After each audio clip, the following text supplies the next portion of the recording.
El apóstol Juan, termina este capítulo 18 diciendo o hablando de esta parte cuando Pilato interroga a Jesús. Este capítulo 18 termina con la presentación de Jesús ante Pilato, que era el gobernador de Judea. Si recordamos un poco en nuestros estudios anteriores, Jesús fue capturado por un grupo de soldados romanos y alguaciles del sumo sacerdote, y la primera persona que lo interrogó fue Anás. Eso se encuentra en Juan 18 del 12 al 14 y 19 al 24. Después de que lo interroga Anás, es llevado ante Caifás, que es el sumo sacerdote, donde lo acusan ahí con testigos falsos. Ahí lo interrogan, le ponen testigos falsos ahí presentan personas que hablan en contra de él, de supuestos delitos que él ha cometido. Posteriormente, en esa parte del interrogatorio no se presenta en ese evangelio, en el evangelio de Juan, se encuentra en Mateo 26 del 57 al 68. Luego será presentado delante de Pilato, y probablemente estos eventos se dieron en la madrugada del viernes, un día antes de la semana donde celebraban la fiesta de la Pascua o la fiesta de los panes sin levadura. Era un día antes de la fiesta de la Pascua y 2 días antes de la fiesta de los panes sin levadura.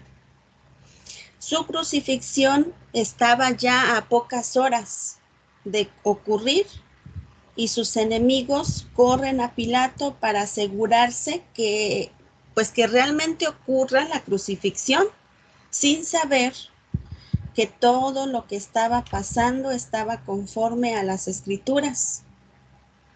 Ellos no tenían ni idea que solamente estaban siendo vasos de ira, estaban siendo instrumentos para que el plan perfecto de Dios se cumpliera.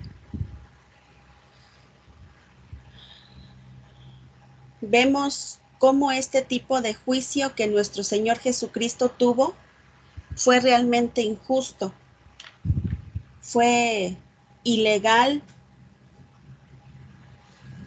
porque no había testigos, y bueno, estaba respaldado por testigos falsos.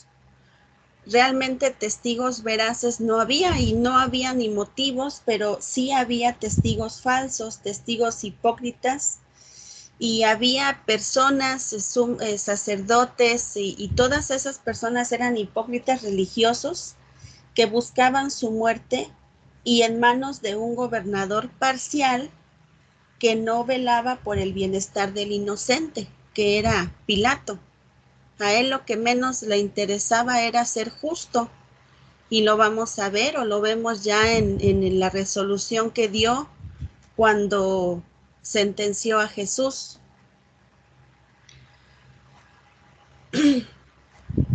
Jesús es llevado ante Pilato. Eso se encuentra en Juan capítulo 18. Vamos a abrir nuestra Biblia, y en lo que yo voy explicando vamos a ir leyendo. Dice: llevaron a Jesús de casa de Caifás al pretorio.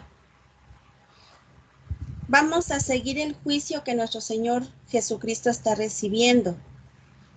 Vimos cómo Anás lo interrogó, violando todo procedimiento de acuerdo a la ley mosaica y a la ley romana, ya que éste lo acusa de inmediato, y es aquí golpeado por uno de sus captores cuando le dan una bofetada al Señor Jesús, por la manera en que contestó, que realmente no fue una manera equivocada de contestar, pero como esta persona no tenía ya otra manera de atacarlo, de acusarlo, pues en su impotencia, en su coraje, en su rabia por no encontrar algo en contra del Señor Jesús, decide golpearlo.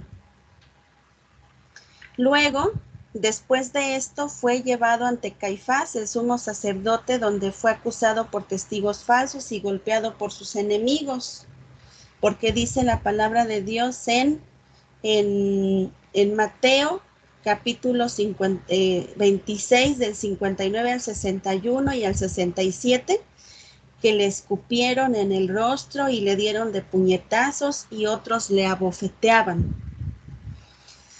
Ahora el versículo en este estudio de hoy nos dice que de la casa de Caifás fue llevado donde estaba Pilato.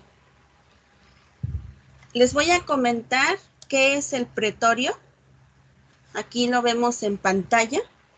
Primeramente voy a leer esto que está en la pantalla. Dice, la palabra originalmente de pretorio señalaba la sede del pretor o del general en el campamento, pero más tarde se aplicó a la residencia oficial del gobernador provincial.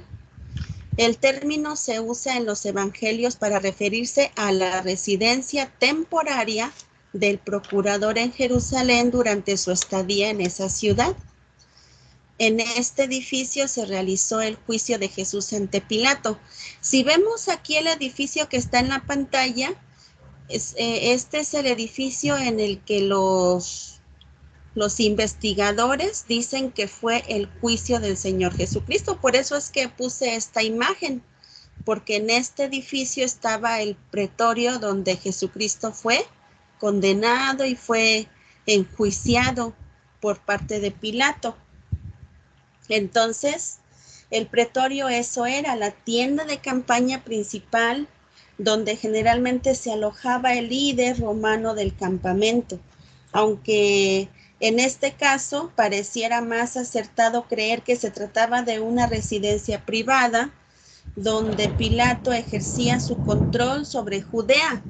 Entonces, por eso es que se puede decir que era la residencia oficial del gobernador provincial.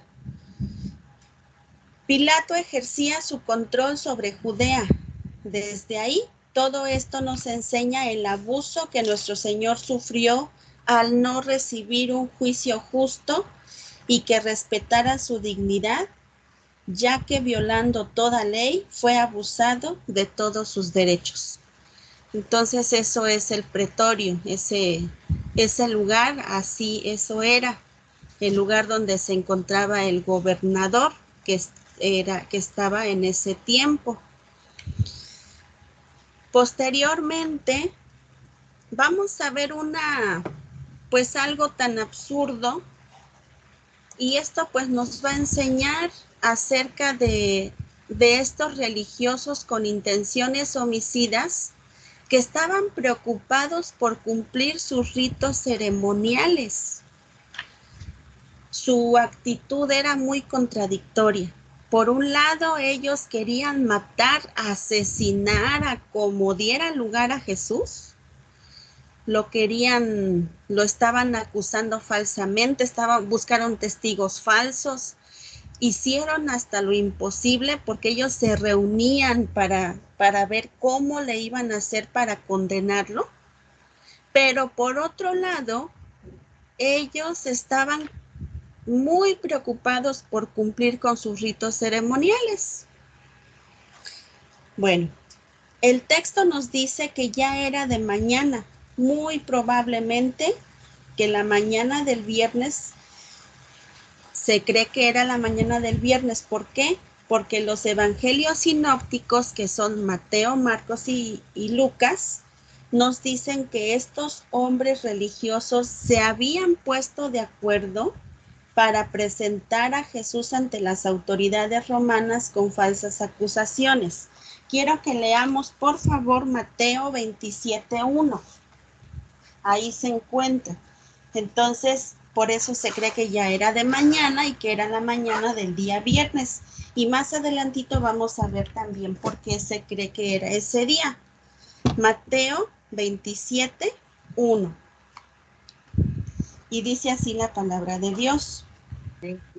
Dice, venida la mañana, todos los principales sacerdotes y los ancianos del pueblo entraron en consejo contra Jesús para entregarle a muerte. Y le llevaron atado y le entregaron a Poncio Pilato, el gobernador. Entonces ahí dice que ya era de mañana.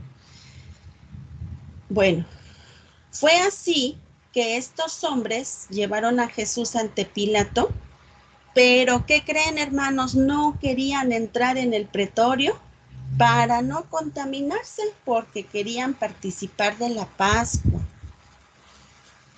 Entonces, por un lado, pues sí, querían desde afuera, ¿verdad? Estar con toda su adrenalina, todo su deseo, todo su corazón estaba en querer que mataran, que condenaran, que crucificaran al Señor Jesús, pero también por otro lado, pues dijeron, no, pues es que tenemos que cumplir con la ley, tenemos que participar de la Pascua, de la fiesta de los panes sin levadura, no nos podemos contaminar. Entonces ahí está una contradicción por parte de ellos. Y algunos encuentran una dificultad al interpretar esta parte de las escrituras. ¿Por qué? Porque como vimos anteriormente, Jesús ya había tomado la cena de la Pascua. ¿Por qué tomó la cena de la Pascua? Aquí dice que estos hombres no querían contaminarse para participar de ella. Entonces, ¿ya había comenzado la fiesta de la Pascua o todavía no había comenzado? Vamos a ver esto. Aquí dice que estos hombres precisamente por eso no querían pasar para participar de esa fiesta. Si revisamos lo que los evangelios sinópticos, Mateo, Marcos y Lucas, nos dicen, Jesús tomó la cena de la Pascua antes de ser capturado por sus enemigos. Eso se encuentra en Mateo 26, 17 y lo voy a leer. Mateo 26, 17. El primer día de la fiesta de los panes sin levadura, vinieron los discípulos a Jesús diciéndole, ¿dónde quieres que preparemos para que comamos la Pascua? Es interesante ver cómo Mateo llama la festividad donde Jesús tomó la Pascua, la fiesta de los panes sin levadura. De acuerdo a las escrituras, ¿cuándo comenzaba la Pascua? Bueno, la Pascua iniciaba el día 14 del mes de Abib. Vamos a ver lo que dice Números 9 del 2 al 3. Números 9 del 2 al 3. Por eso, hermanos, a veces piensan o creen algunas personas que están en contra de la palabra del Señor, que la misma Biblia se contradice, pero pues hay que estudiar, por eso tenemos todos los libros de la Biblia, para que no creamos o pensemos que la palabra del Señor tiene contradicciones. Vamos a ver qué dice Números 9 del 2 al 3 y dice así, los años de Israel celebrarán la Pascua a su tiempo. El 14º día de este mes, entre las 2 tardes, la celebraréis a su tiempo, conforme a todos sus ritos y conforme a todas sus leyes la celebraréis.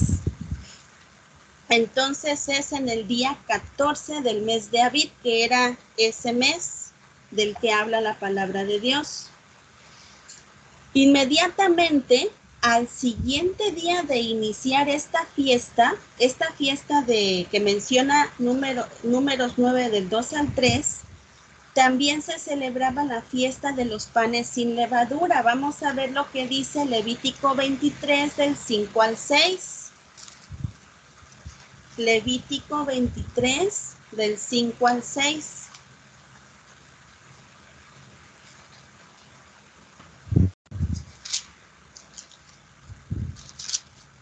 Dice, en el mes primero, a los 14 en el mes primero, a los 14 del mes, entre las 2 tardes, Pascua es de Jehová, y a los 15 días de este mes es la fiesta solemne de los panes sin levadura a Jehová.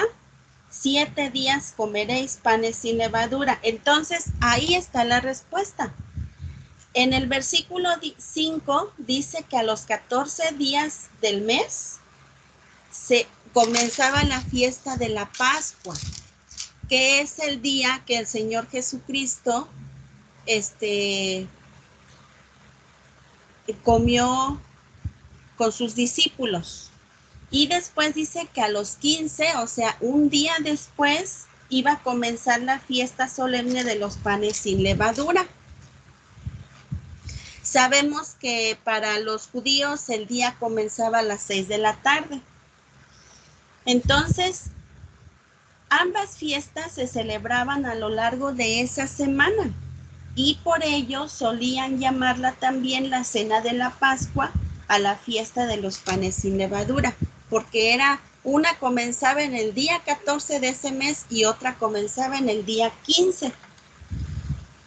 Entonces, ahí en Lucas 22:1, vamos a ver qué dice Lucas 22:1.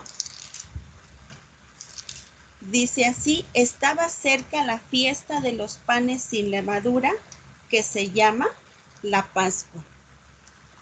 Bueno, entonces ahí está ya explicado por qué se llama o le llaman la Pascua, le llaman la fiesta de los panes sin levadura. Bueno, porque son 2 fiestas en esa semana. Muy bien. Podríamos creer que estos líderes religiosos querían participar de las cenas que se realizaban en esas fiestas y por ello no querían contaminarse. Entonces, pues por esa razón no quisieron entrar. Ahí a donde estaba el pretorio, no quisieron supuestamente ellos contaminarse al tener trato con un romano y pues entrar a un lugar así, de un romano. Volviendo a nuestro relato, vemos cómo la hipocresía y falsedad de estos hombres al no querer entrar al pretorio romano, ya que al hacerlo quedaban o quedarían impuros ceremonialmente, porque si entraban ahí ya no iban a poder participar de la Pascua, de la fiesta. Entonces iban a quedar impuros ceremonialmente y no podrían comer de la Pascua. Esta obediencia a una de las leyes ceremoniales quedaba totalmente anulada por la maligna intención de homicidio que escondían en sus corazones. ¿Cómo es posible que ellos eran muy cumplidores de la ley, muy cumplidores de los ritos, muy cumplidores de esas costumbres o de esas fiestas, que realmente eran fiestas que Dios estableció, pero que en su corazón estaban maquinando o tenían una maligna intención de ser homicidas al llevar a un ser inocente a la muerte, nada más? ¿Por qué? Porque Jesucristo los encaró, porque Jesucristo les dijo en una ocasión: escribas y fariseos hipócritas, y encaró, les habló con la verdad y les dijo lo que no estaban haciendo bien. Él les decía a sus discípulos: así como enseñan ellos, hagan, pero no hagan como ellos hacen, porque ellos son sepulcros blanqueados. Entonces, pues ahí es algo contradictorio, ¿verdad? Y esto nos habla a nosotros de que, pues eso, no estamos aquí para juzgarlos, para señalarlos a ellos. Seguramente Dios ya, pues, tendrá en el fin, el día del fin, su juicio contra ellos. Ellos ya se presentaron ante el Señor, pero Ahora nos toca a nosotros no ser así como ellos.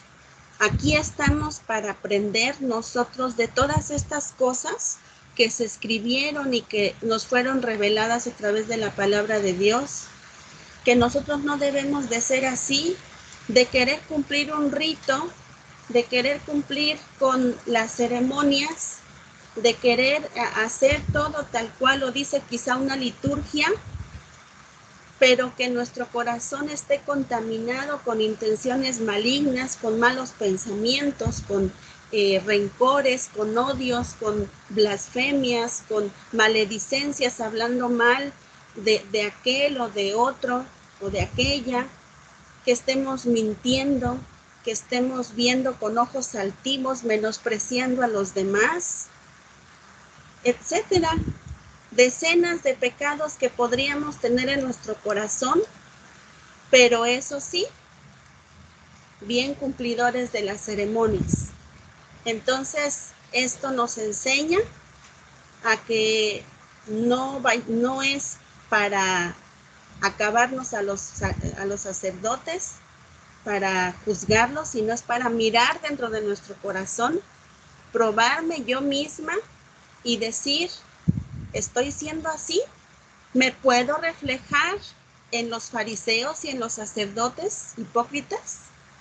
¿Me podría yo reflejar ahí? A ver, me voy a analizar, voy a pensar si yo estoy aparentemente cumpliendo con las ceremonias, pero en mi corazón estoy anidando pecados que no quiero dejar, y mi cristianismo simplemente es aparente ante los demás, porque Dios sabe todas las cosas de mi vida. Yo me conozco, yo sé, y a veces, pues aunque dé pena para mi persona, a veces no nos damos cuenta de lo que estamos haciendo mal. Por eso es que David habla de los pecados que son ocultos a nuestros ojos, porque no nos damos cuenta. Ellos estaban ciegos, y por esa razón, pues era que estaban haciendo esto así, cumpliendo las ceremonias, pero maquinando un plan maligno en contra del Señor Jesús. Entonces, al enterarse de su llegada, Pilato sale a recibirlos, pero no muestra interés en querer saber el asunto que tenían con Jesús. Vamos a ver qué dice. Dice, entonces salió Pilato, ahí en Juan 18.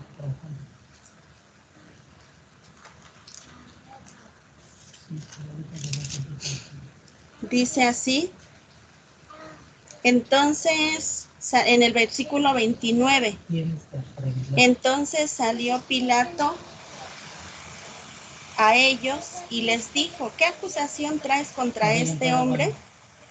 Respondieron y le dijeron, si este no fuera malhechor, no te lo habríamos entregado.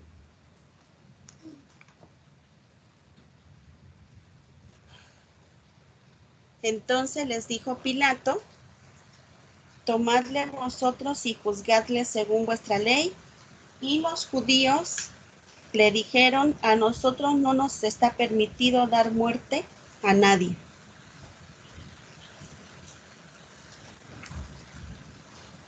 Entonces vemos cómo Pilato intenta evadir el compromiso de juzgar el caso de Jesús.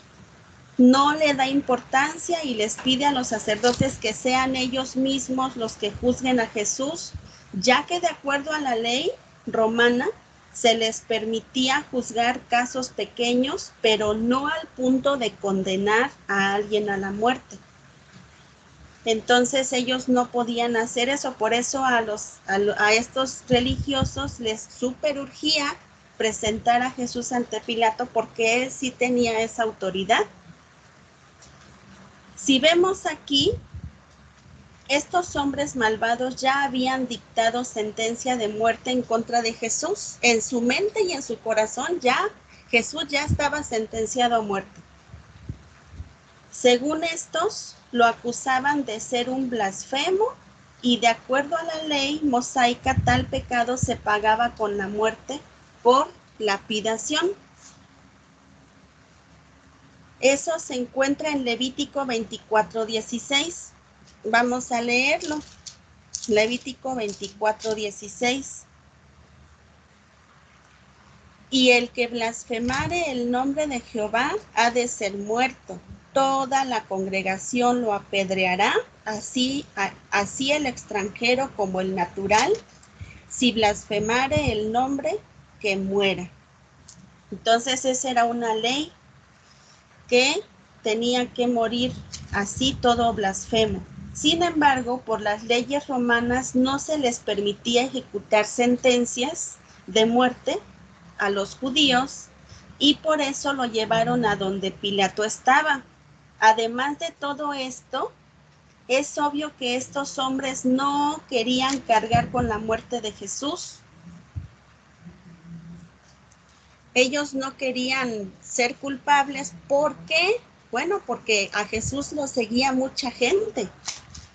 Como sus conspiradores principales, no querían ellos no querían ellos quedar como sus conspiradores principales. Por eso querían que Pilato decretara sentencia de muerte y así que iba a pasar, pues no iban a lidiar con los seguidores de Jesús, no tenían que enfrentar a los seguidores de Jesús en caso de que ellos se levantaran a protestar o a hacer alguna manifestación, pues ellos podían decir, no, nosotros no lo sentenciamos, lo sentenció Pilato.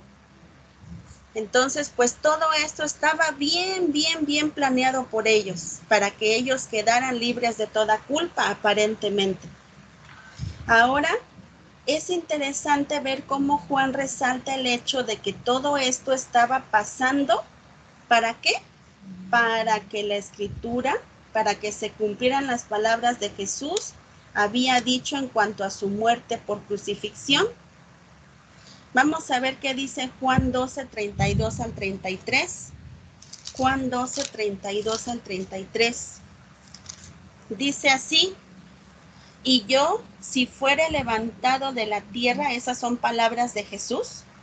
Juan 12:32 al 33 dice, y yo, si fuere levantado de la tierra, a todos atraeré a mí mismo.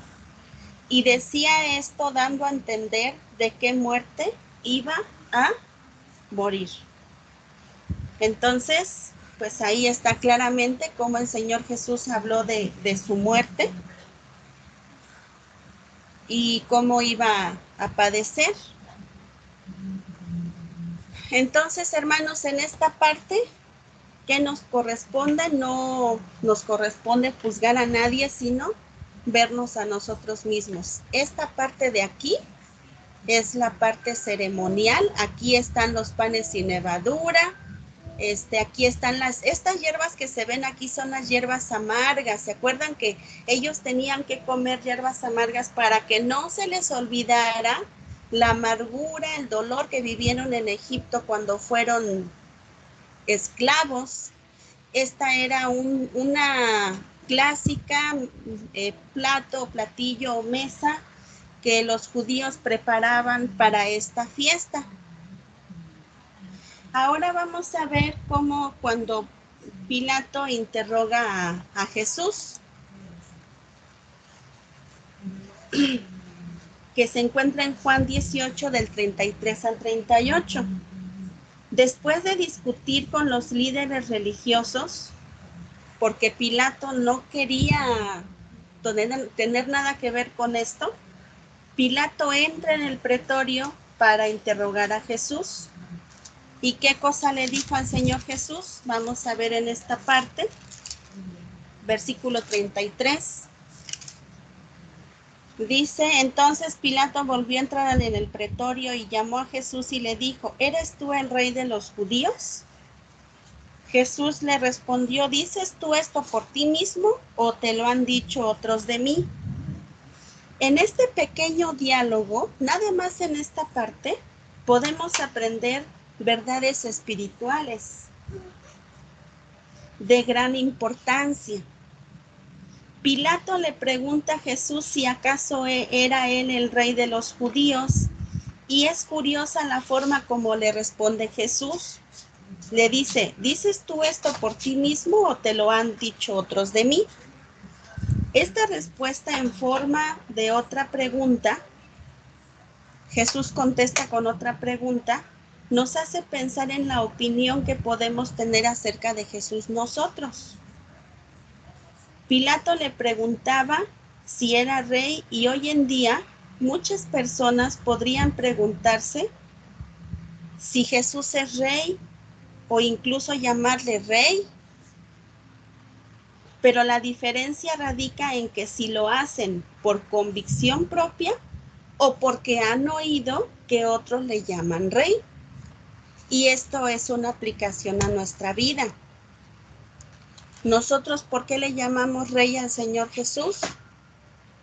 Porque tenemos la convicción de que Él es rey, o porque hemos escuchado a cientos de pastores y de predicadores decir que Él lo es. Primeramente, es importante que nosotros nos preguntemos a nosotros mismos si realmente yo estoy convencida de que Jesús es rey. Si yo estoy convencida de que Jesús es rey y decimos, sí, amén, amén, ¿verdad? Amén, gloria al Señor, Él es rey, yo lo creo firmemente, ok. Pero sabemos que un rey, ¿qué merece? Un rey merece obediencia, un rey merece respeto, un rey merece reverencia, un rey merece todo el reconocimiento, todas las acciones que se le hacía a un rey. Si nosotros estudiamos en la palabra de Dios y estudiamos también en lo secular el trato que se le da a un rey, cómo se le trata, que es,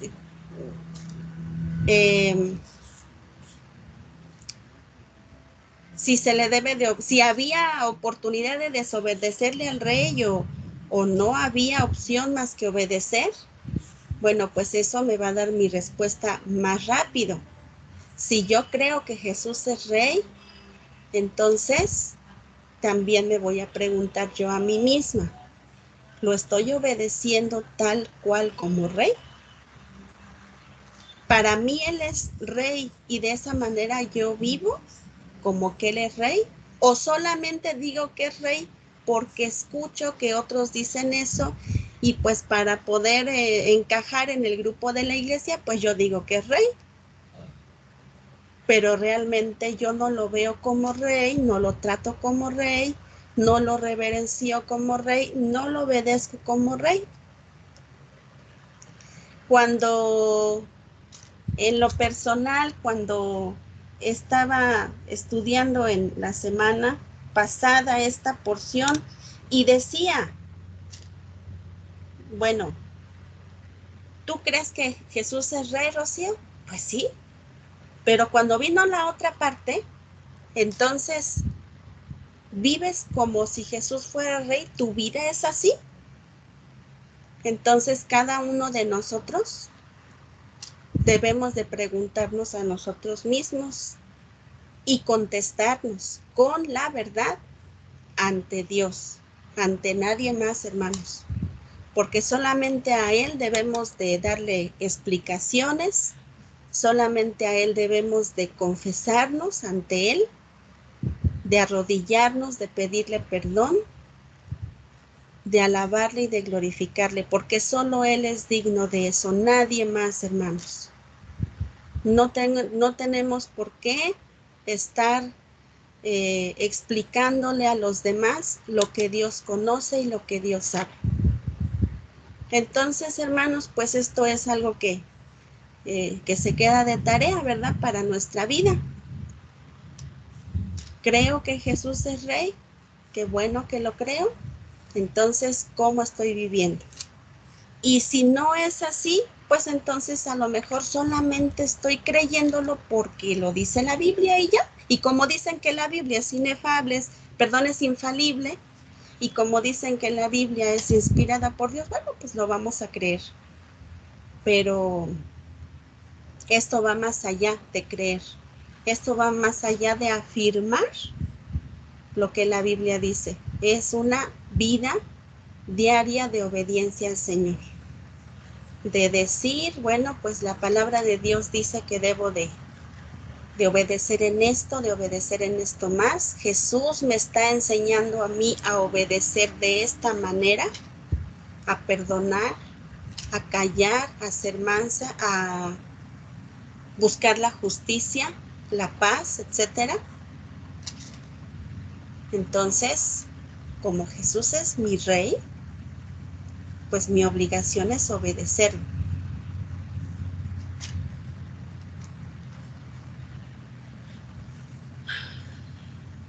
La palabra de Dios declara que nadie puede llamar a Jesús Señor si no es por obra del Espíritu Santo.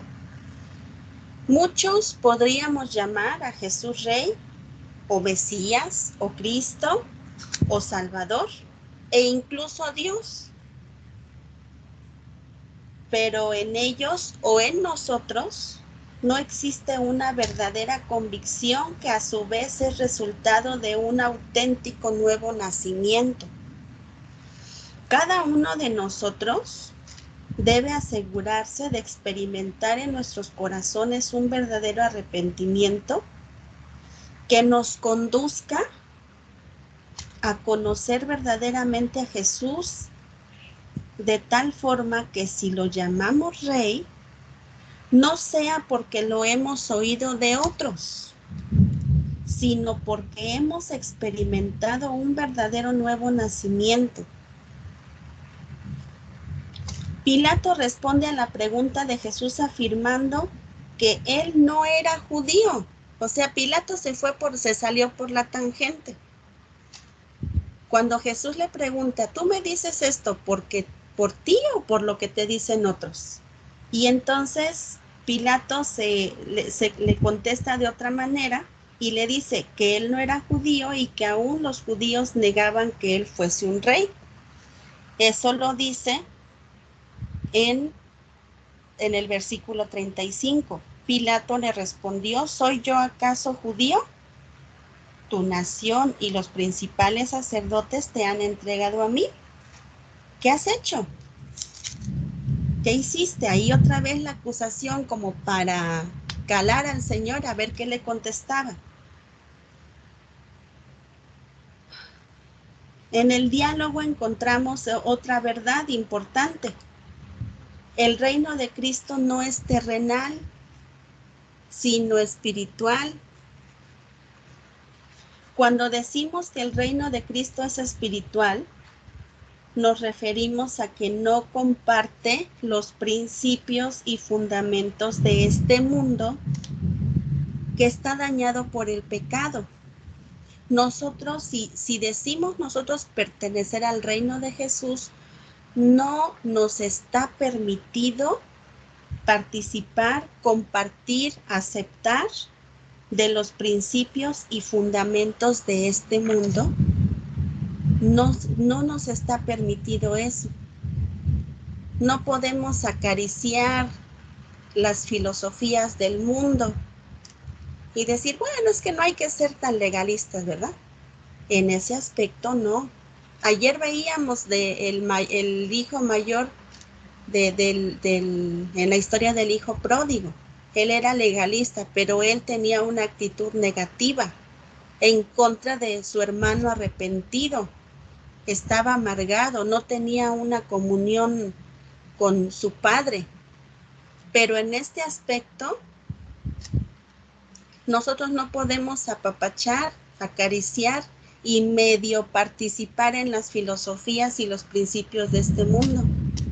No nos está permitido eso.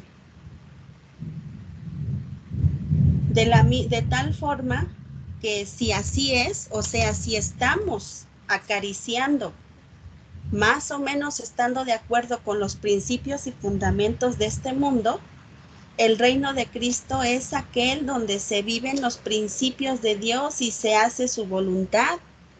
Quiere decir que si yo creo y, y digo que pertenezco al reino del Señor Jesús y digo que Él es mi rey, entonces en ese reino solamente pueden dominar, pueden regir los principios de Dios y se hace la voluntad de Dios.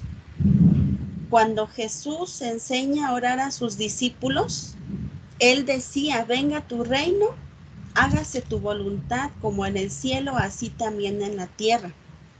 Quería que su reino fuera establecido aquí, pero que solamente se hiciera su voluntad y no la de Él como humano. Jesús enseñaba que el deseo del creyente debe ser pedirle al Padre que su reino viniese a esta tierra. Pero, ¿qué es su reino? ¿Cómo podríamos interpretar venga tu reino? Bueno, Jesús lo responde en el mismo versículo de Mateo 6:10. Vamos a ver qué dice Mateo 6:10.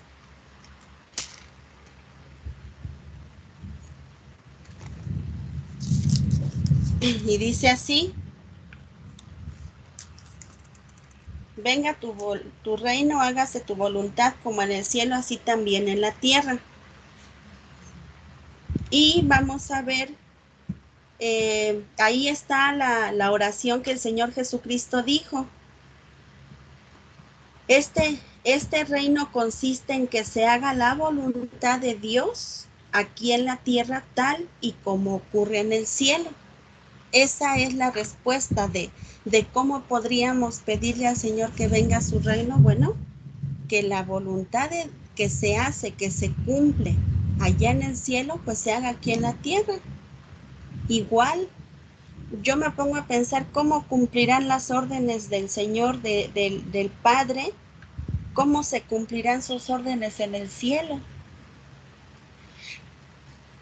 Cuando Dios le dice a los ángeles, vayan, hagan esto, ellos le dicen, ay, sí, pero es que estoy cansado, es que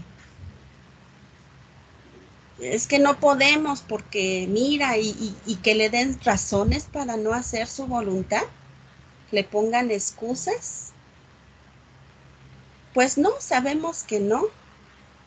En uno de los salmos dice, en el Salmo 103, ya me acordé, que dice cómo obedecen los ángeles en el Salmo 103, y lo voy a leer en el último, en este Salmo 103 dice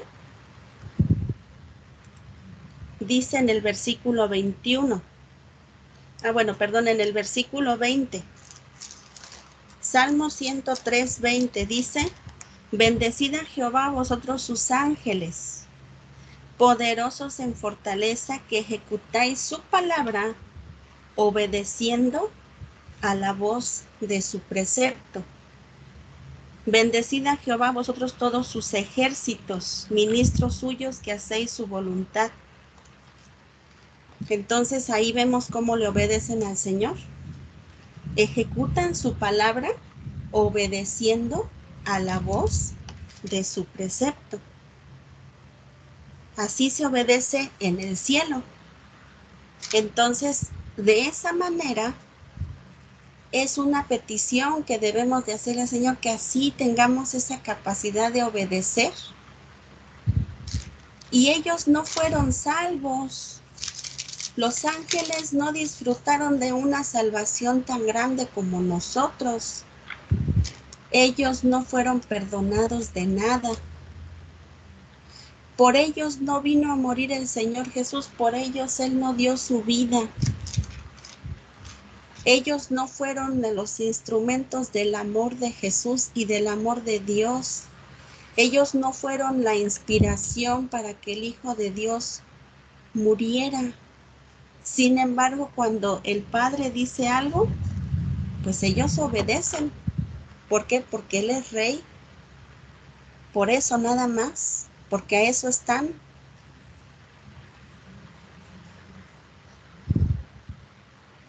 Para el apóstol Pablo, en Romanos 14:17, el reino de Dios no solo era la meta final que se alcanzaba al morir en Cristo. A veces pensamos que el reino de Dios, pues es cuando nos muramos. No, en Romanos 14:7 vamos a ver. Romanos 14:7.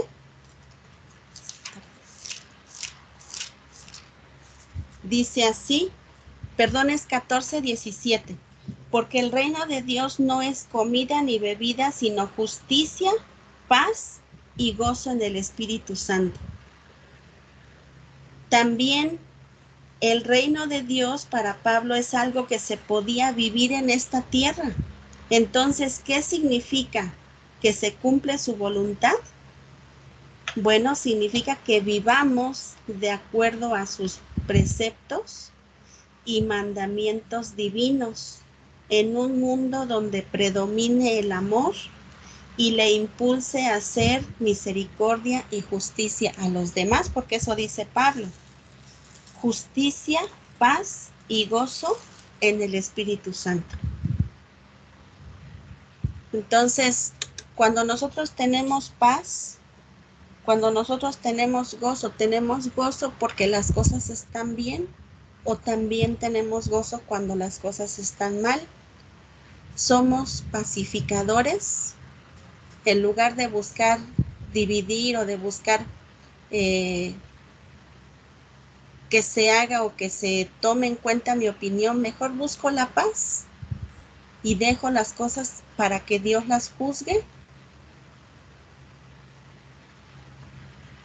Estoy siendo justa en mi diario vivir con mi esposo, con mis hijos, con mis vecinos, con mis clientes, con mis jefes. ¿Estoy siendo justo o justa? Eso es lo que Dios quiere que se practique en su reino, si es que decimos que Él es rey. Entonces, cuando esto es así, podríamos decir que nos hallamos en su voluntad y viviendo en su reino en esta tierra, pero un día, al morir, pasaremos a la máxima expresión de su reino, donde ya no existirá la influencia del pecado. Jesús estaba claro que su reino no era de esta tierra, ya que de ser así, sus súbditos pelearían por él, pero llegaría el momento donde sus seguidores expandirían su reino en esta tierra a través del anuncio del Evangelio. Ahí es donde iba a venir su reino, cuando sus discípulos iban a ir hasta los confines de la tierra, hasta que llegó el Evangelio aquí y llega a la sierra y sigue llegando su reino, su bendito reino.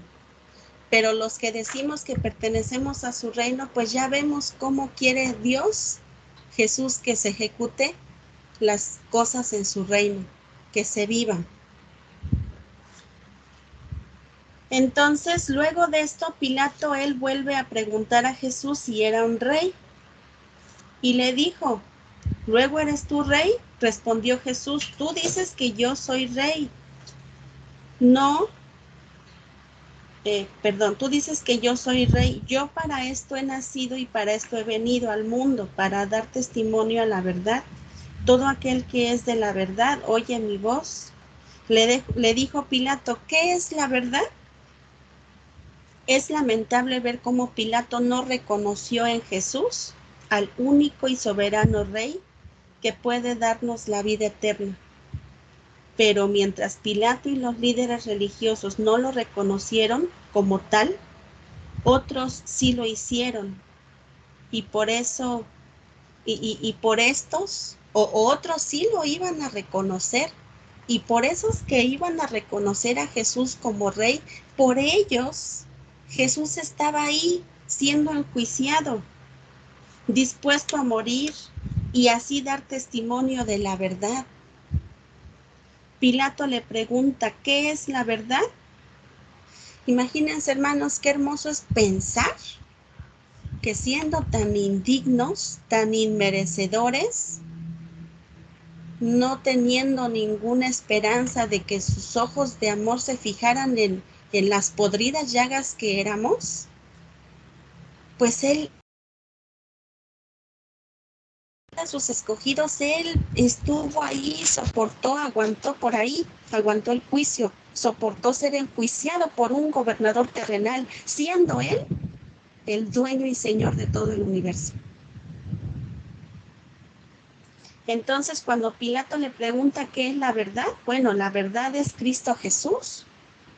Su nacimiento y vida es el cumplimiento de las Santas Escrituras. Su reino de amor, de gozo y de justicia, su muerte y resurrección, que nos da vida eterna al creer. Todo Él es la única verdad que necesitamos. Jesucristo es la única verdad que necesitamos. Pero Pilato jamás entendió cuál era la verdad de todo. La tenía enfrente, pero estaba ciego. Así como nosotros estuvimos mucho tiempo, hermanos. Nosotros no somos mejores que Pilato, solamente que por la gracia de Dios, por la misericordia de Dios, su Espíritu nos quitó la venda de los ojos. Pero si no hubiera sido así, hubiéramos estado igualitos que Pilato, ciegos. Hubiéramos tenido las maravillas y a la persona del Señor Jesús a través de las circunstancias frente a nosotros y no nos hubiéramos dado cuenta. Gracias a Dios que por su misericordia Él nos reveló al Padre por medio de su Hijo Jesús y ahora sabemos quién es Él. Vamos a terminar.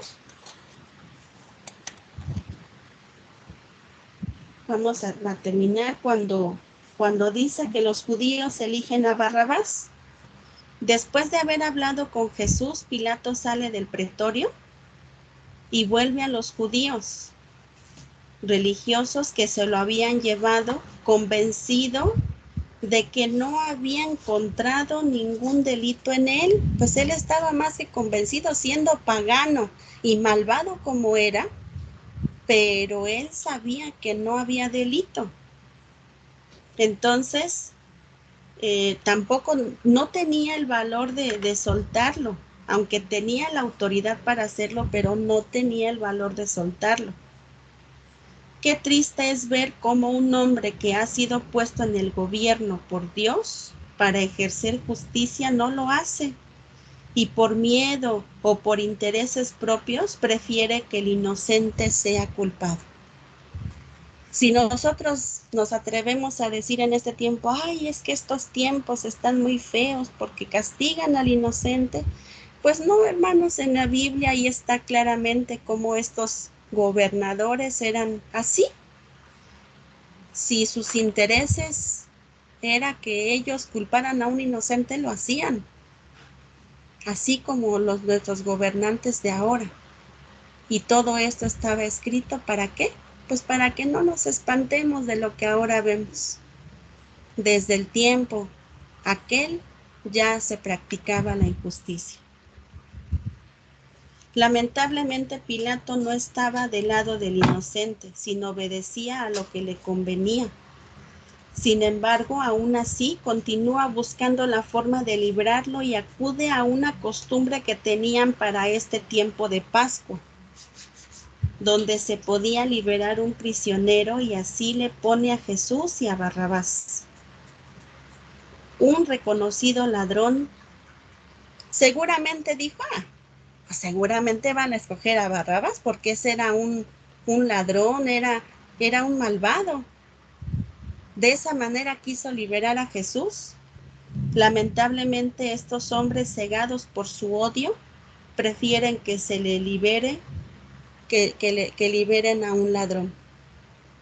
Pero bueno, eso es viéndolo humanamente, porque así estaba ya establecido por Dios, pero humanamente, pues así, lo que hace el odio, lo que hace el rencor, lo que hace ese odio que destruye, que mata por dentro a una persona.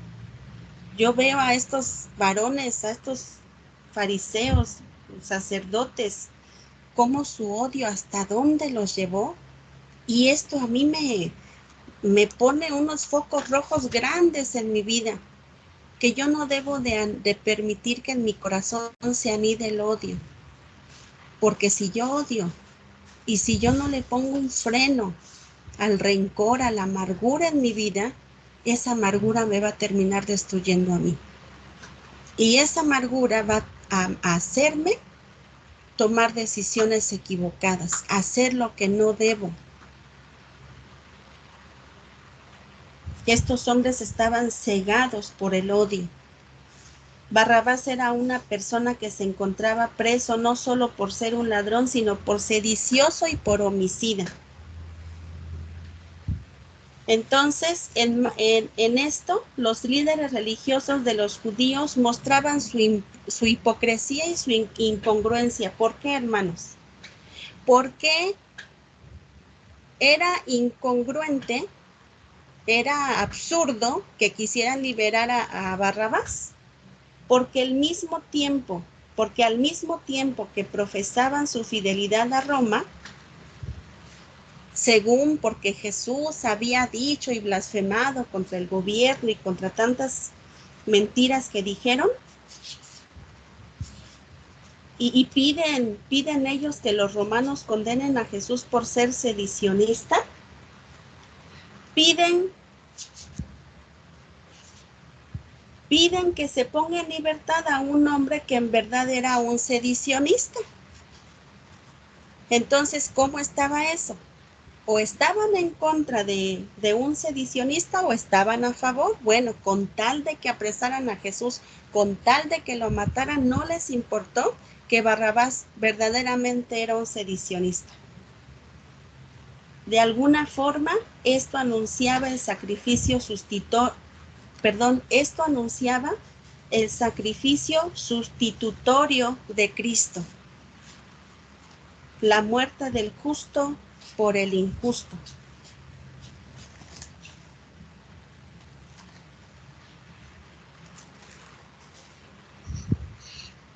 Esto quiere decir que, bueno, que Barrabás nos representa a nosotros.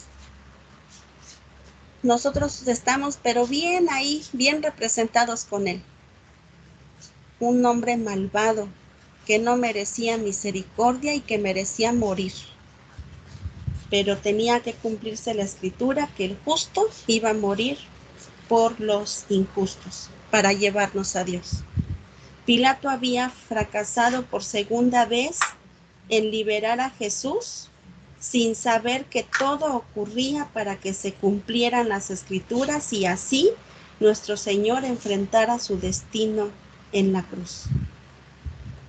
Entonces, hermanos, pues eso es lo que aprendemos y pues nosotros debemos de pues entender, ¿no? Que todo esto ya estaba escrito, pero sí podemos aprender a ser congruentes, debemos de aprender a lo que esta porción nos enseña para nuestra vida. No nada más verlo como, ay, espantarnos y enojarnos contra los fariseos y sacerdotes, sino preguntarnos si nosotros estamos actuando como ellos, si verdaderamente estamos dándole a Jesús la honra y la gloria como Rey, o estamos siendo iguales o peores que ellos. Bueno, que Dios les bendiga, hermanos.